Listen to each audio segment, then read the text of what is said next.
Hey guys, I hope you had a great weekend. We're going to read some Save Me a Seat. All right, Thursday, macaroni and cheese. Chapter 26, Joe. Mia is hogging the bed, so I sleep crooked and wake up with a crick in my neck. Sunshine is leaking in under the bottom of the window shade and hitting me smack in the face. That's weird. It's usually still dark when I get up. I roll over and look at the clock. It's 10:45. Holy smokes, I shout, jumping out of bed. I throw on some clothes, shove my homework in my backpack, and run downstairs without even tying my shoes first. My parents are sitting at the kitchen table, drinking coffee. What's going on? I ask my mom. Why didn't you wake me up? And aren't you supposed to be at work? Bertie from the kitchen crew offered to cover for me, and you're not going to school today, my mother says quietly. I'm not? Are you going to say hello to your old man? My dad asks. I go over and give him a hug. I haven't seen him in over a week, and since he doesn't shave when he's on the road, his beard is pretty scratchy.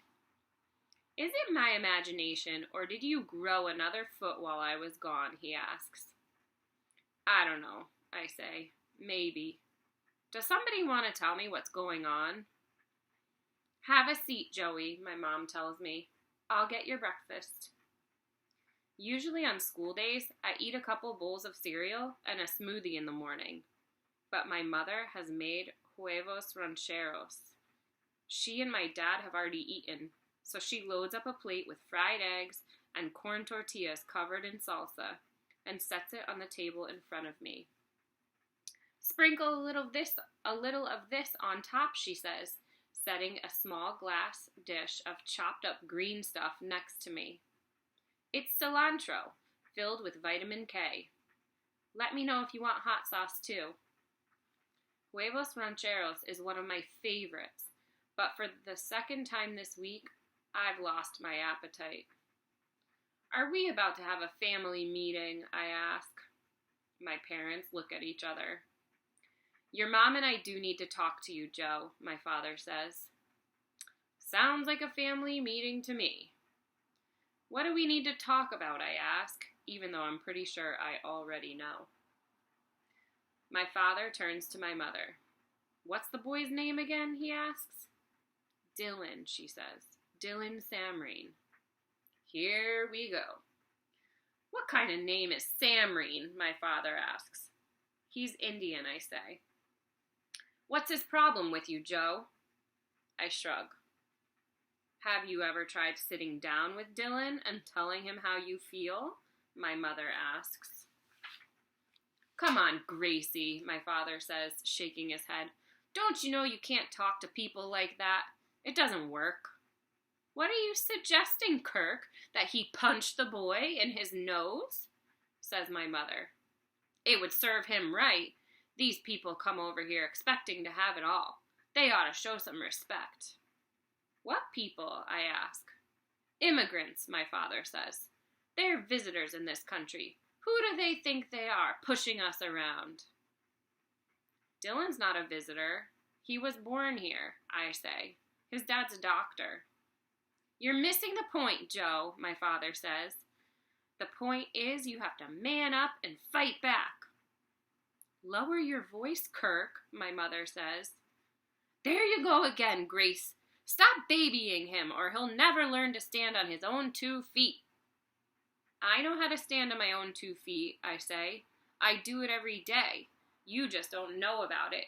You wouldn't even know who Dylan Samreen was if Mom hadn't taken the job at Einstein. We've been over this already, she says. I didn't have a choice. I needed the work. You promised me you'd stay out of my business, Mom. You crossed your heart and promised. Mia whimpers. She can't stand it when I get upset. I reach down and pat her head. Your well-being is my business too, my mother says. Great, now she's crying. How long has this Samreen boy been bothering you? My father asks. I shrug. Why didn't you say anything about it? Asks my mother. I can handle it, I say. I'm going to call and speak to your principal right now, my father says, reaching for the phone. If you're not going to stand up to that bully yourself, I'll do it for you. No, I shout, banging my fist on the table. No, no, no. You want me to talk about my feelings? You want me to stand up for myself? Fine. Here goes. I hate that Mom works at my school now. I hate that she keeps breaking her promises and butting into my business. I hate that she has to wear that stupid apron and blow that stupid whistle in front of everybody. I hate that you're never home anymore, Dad. I hate that you think it's okay to call up my principal without even asking me how I feel about it first. I hate that you're always telling me to man up and that you don't like people who aren't like you. Indians, you mean? He asks. No, Dad. I mean me. What are you talking about? He says. You think I don't like you? Why don't you ever turn down the TV when Mom asks you to? Now, wait a second, my dad says. I'm not the bad guy here. I'm only trying to...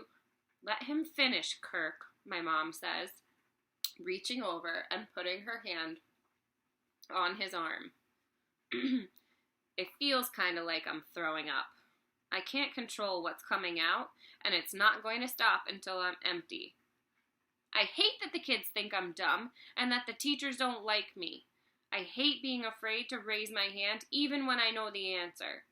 I hate that I'm taller than everyone else in my class, including my teacher, and that the only real friend I have is a dog. Most of all, I hate Dylan Samreen because he never, ever lets me forget who I am. That's how I feel. Are you happy now? I ask. Then I pick up my plate, scrape the eggs into the trash, and go upstairs to my room.